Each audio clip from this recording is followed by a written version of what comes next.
I'm Nathaniel Hyatt. Some of you may know me as Maddie. I am the Legislative Director for the California Civil Liberties Advocacy, and I'm here to talk about some lobbying basics with you. First of all, lobbying is a form of speech that is protected by the First Amendment of the United States Constitution, and the practice itself can be traced back to some of the oldest documented civilizations. Whenever someone asks a politician, a monarch, a government official, head of state, or even people outside of the government that may have contracts with the government or may work with the government in some way, whenever you ask that person to act on a specific issue on your behalf or to change a policy, you are lobbying.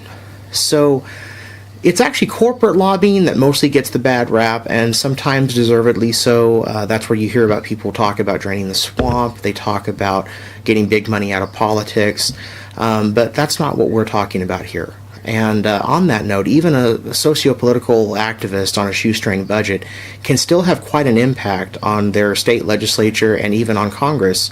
We have to work harder. We have to be even more committed to our cause than perhaps people that get paid to do what they do. But the results are so much more rewarding for people on our side. So let's go over a few basics.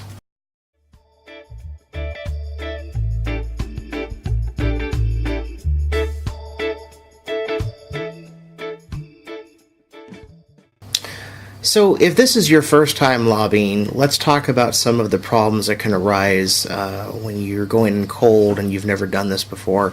The first time people do this, it's usually a little intimidating. A lot of people don't know what to expect, and they're not sure what to say or when to speak. And so let's talk a little bit about that. First of all, if you're going to like a lobby day, or if you're going to meet with some offices and different staff, most of the time it's very semi-casual. It's not going to be overly formal. You don't have to have like a prepared statement, although it is good to be prepared and have some talking points in mind. But it's you don't have to like read from a script. You don't have to worry about anything like that. And if you make a gaffe or make a mistake, it's not a big deal. The people you're talking to are human. They know you're nervous. They know a lot of people are not used to doing this and coming to the Capitol to talk to their lawmakers. So I'm here to tell you that if this is your first time, don't sweat it. Don't sweat the small stuff. It's really easy to get really worried and worked up about this kind of stuff. But after you've done it, most people come away from this going, wow, that was easier than I thought. And then they want to do it again and again. And they start to see a whole world open up where they can have an influence on lawmakers for the better, for good, for other people. And so the first thing you want to keep in mind is that, mistakes happen, people say things, you have to just shrug it off and move on and, not get too nervous, because these people work for us. The government is elected by the citizens, and the citizens pay the taxes, they pay their wages. These people work for the citizens. And so it's your constitutional right to go talk to them about your problems. Now, it's okay to talk and to address them and to protest about things that you're concerned about or that affect you or people that you care about. But you have to remember you still have to be respectful, and you don't want to ever raise your voice. You don't want to say anything out of term. But as far as just talking and engaging, you can be conversational and you can talk to them just like you talk to anyone else.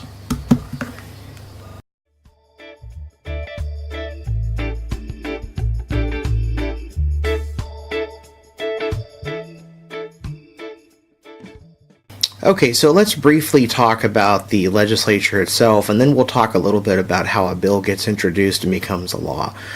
So first of all, the California has a bicameral legislature. What that means is we have two chambers.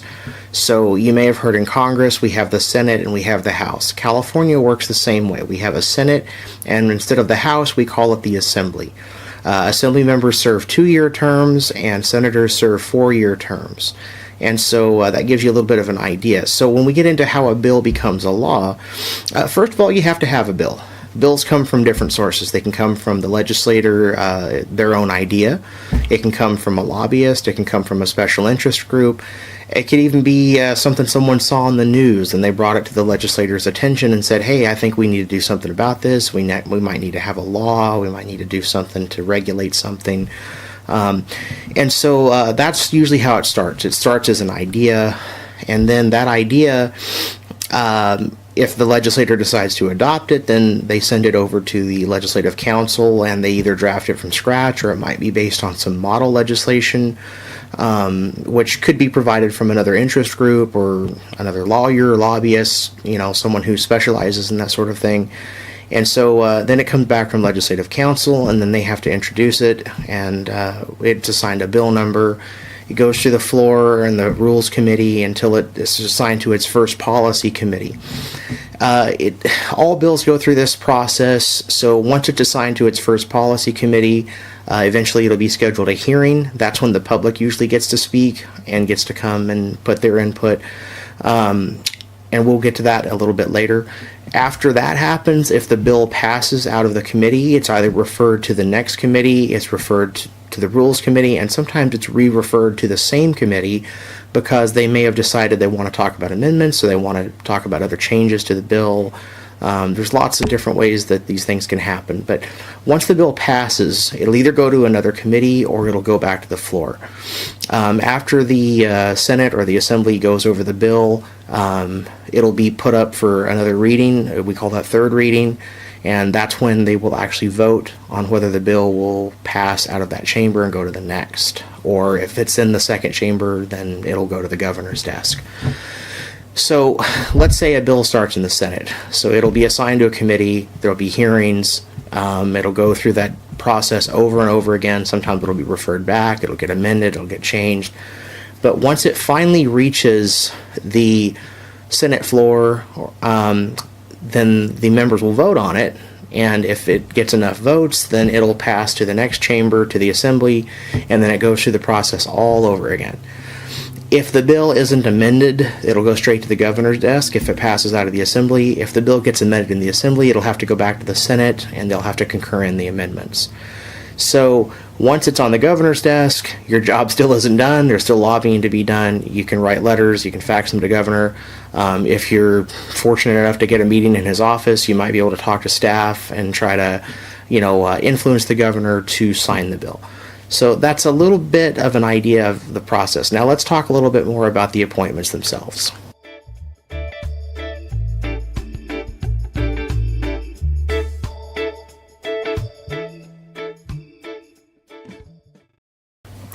So when you're on an appointment, there's a handout of do's and don'ts I usually give to people, and I'm going to go over those with you right now. So as far as the do's, do learn legislators' committee assignments and the areas of law that they focus on.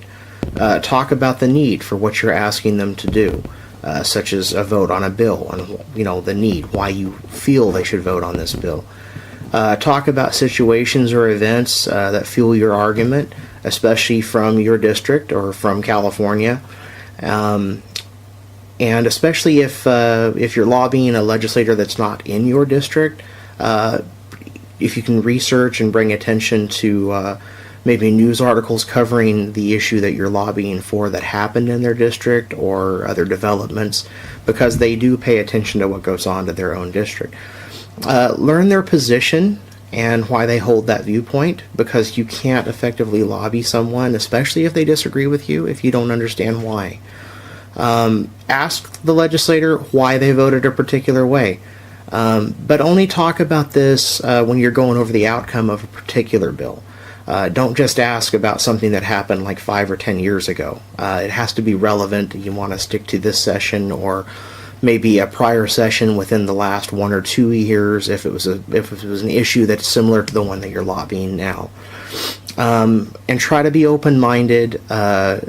Sometimes you can gain a lot of insight by listening, and especially if they have any counter-arguments or they have any objective questions or reasons why they don't want to support a bill or oppose a bill that maybe you want them to oppose.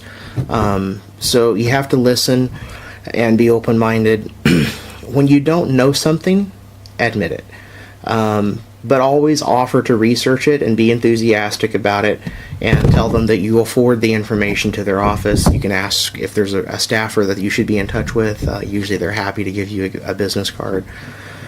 And like I was saying, respect legislators when they disagree with you, or especially if they challenge you and challenge your position.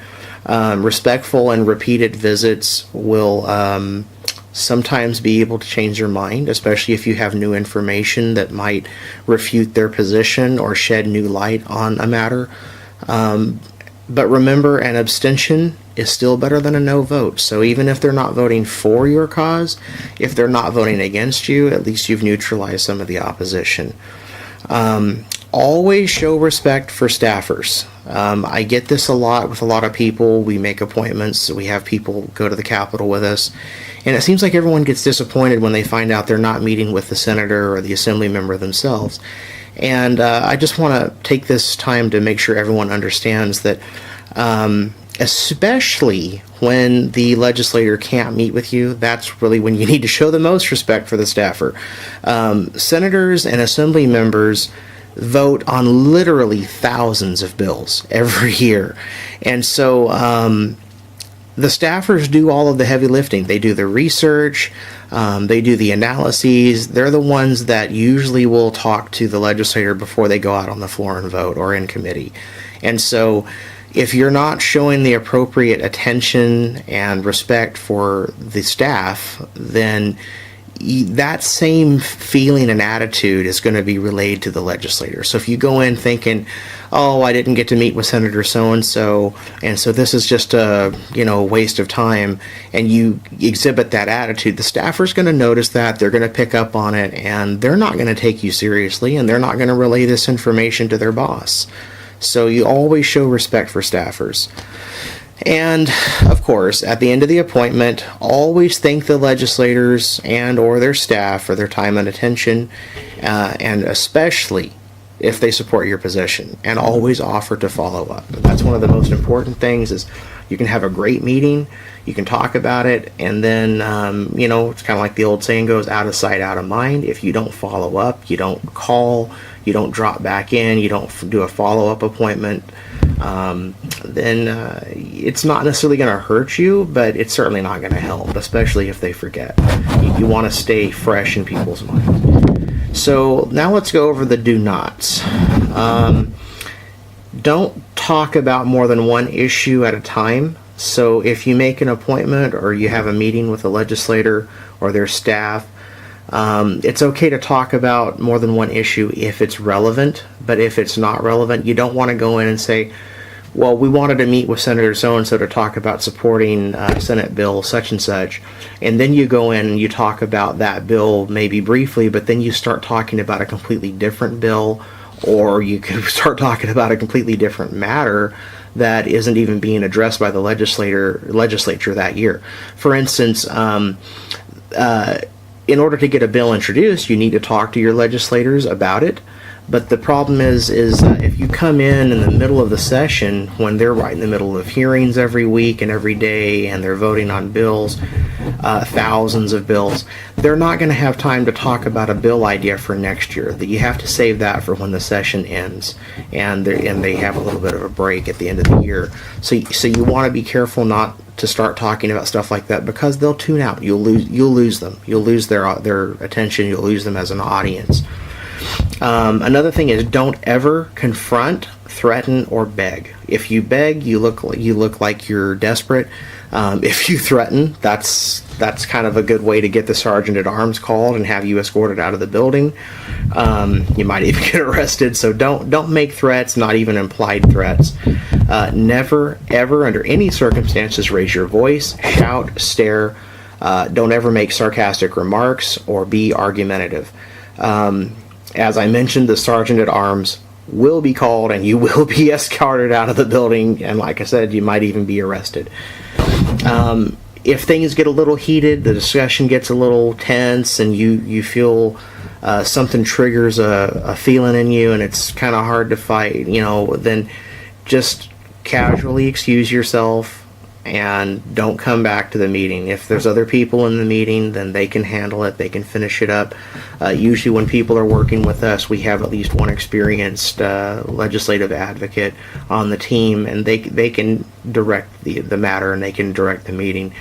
But if you have to leave, don't come back, because it is really distracting and disruptive, and it does take away from the information that we're trying to share. So As I mentioned a little bit earlier, always stay on point. Don't devolve into other subjects, no matter how important they may seem at the time. Legislators and their staff are very, very, very busy. They don't have time to talk about something if you derail off onto another topic. If you do find yourself straying off onto another topic, just pause, take a quick breath, and steer the conversation back to where it was supposed to go in the first place, especially if you're talking about a particular bill. Don't assume that legislators or their staff have heard of any particular events in the news or the media, or that they have special knowledge in a particular field unless it says so in their biography, or they've told you themselves. You need to talk to your lawmakers as if you're explaining this to someone who's never heard of it before. They will let you know if they've heard of it. You can always ask, too. You can ask, have you heard of such and such event? But if you start talking and droning on and on about it, and they've never heard of it, you might just be wasting your breath, and they might have to stop and ask you for some background information anyway. So don't ever assume that they know about your issue, or that there's a story or an event in the media or the news that it might be common knowledge to most people you've met. You might know about it, but these people are very, very, very busy, and so they do appreciate when people fill them in on things that they haven't heard about. And then another thing is, don't make promises that you can't follow up on. So if a legislator asks you for some data or some research, just for an example, and you have no idea how to find it, you don't even know where to start, don't make a promise that you'll get it for them, especially this kind of goes hand in hand with what I said about the do's. Admit when you don't know something. So if you're pretending you know something that you don't, and then they ask you to follow up on it, you may have just hurt your cause more than all of the appointments combined. You could have 10 good appointments, and one bad appointment could ruin your cause, because the word gets around, and you want to be seen as someone that's trustworthy and honest, and so don't ever make promises that you can't follow up on. Last but not least, we kind of went over this a few times, but just want to emphasize, don't be offended if a legislator is unable to meet with you, and you have to take a meeting with a staffer. This is normal. High-strung corporate lobbyists do this all the time. They meet with staff when the legislator is not available. The legislators are far more concerned with hearing from members of the public than they are lobbyists. So if they have, especially constituents from their district coming in, they're going to want to hear from you. And so if they can't take a meeting with you, be advised that they've probably put their best staffer on it, or the staffer that covers that area of interest, and they will get the time to go over it that they need, and you may have another opportunity to follow up. So with that said, let's talk about a couple of more things, and then we'll wrap up.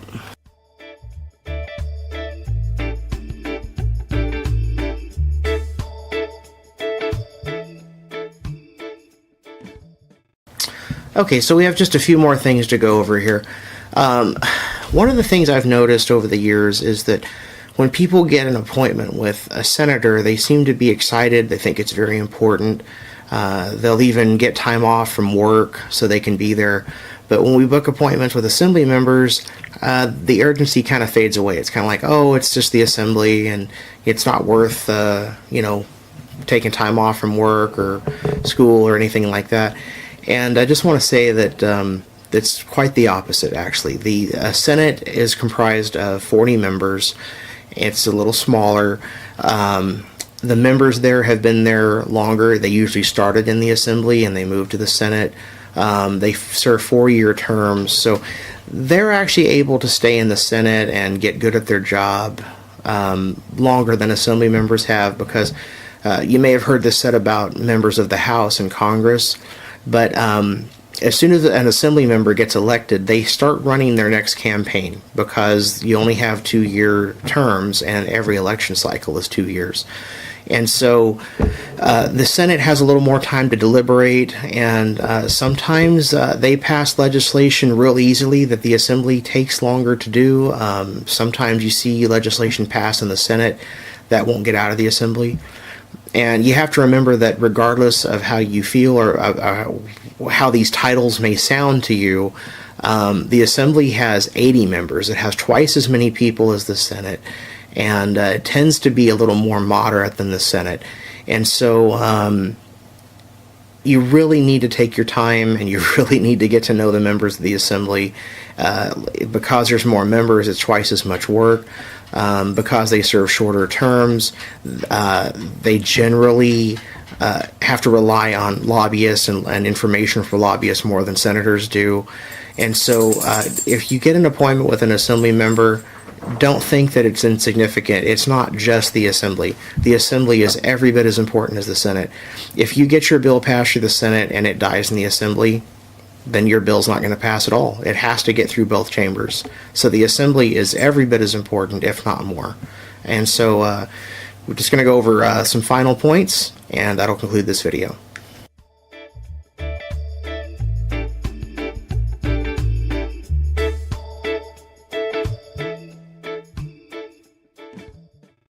Okay, so we're going to go over some last few points to remember.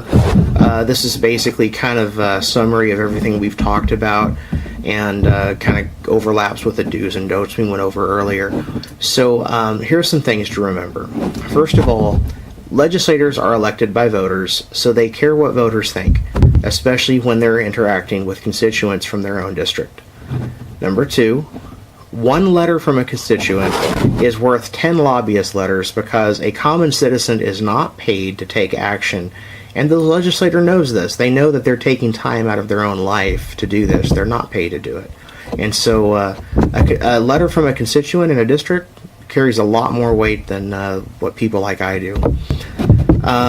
Number three, if a legislator takes a meeting with you and there are no staffers present, the meeting is only a courtesy, because the legislator is probably not going to remember much since they didn't have a staffer there to take notes and kind of keep everything on pace. And they have very busy, fast-paced schedules. So if they take a meeting and there's no staffer present, it's just a courtesy. Number four, we talked a little bit about this. Treat staffers as if you were meeting with the legislator themselves. If a legislator is unable to meet with you and instead you meet with the staffer, keep in mind that the staffers do all of the heavy lifting and that they do all the research. They interact with constituents by phone, by fax, by email on a daily basis. Even if a legislator meets with you, as we mentioned, the staffers will usually be the ones that you'll follow up with, and you'll forward them additional information and follow up regarding the legislator's position. It is usually a member of the legislator's staff who briefs the legislator before they walk out on the floor to vote. Number five, don't be nervous. Remember that you're a member of this country and you're a member of the state of California, and these people work for you. But always treat them with respect, and treat them the same way you want your employer to treat you, which is with respect. Number six, always be dignified, calm, and respectful, and dress appropriately for the occasion. Business attire is acceptable, but not absolutely necessary. The best rule of thumb is to dress as you would for, say, maybe a job interview or a special occasion, but a hybrid of casual and dressy clothes are usually acceptable. The bottom line is that you want to get your message across with as few distractions as possible. And number seven, remember that the work you're doing is important, and nearly 40 million people are impacted by the decisions made in that building. You can be a positive force for change, and that is something that is almost priceless. To put it in perspective, California has a population bigger than the entire country of Canada. So there's a lot of people that are affected by the decisions that go on in that Capitol building, and you can be a part of that change. This concludes our CCLA video.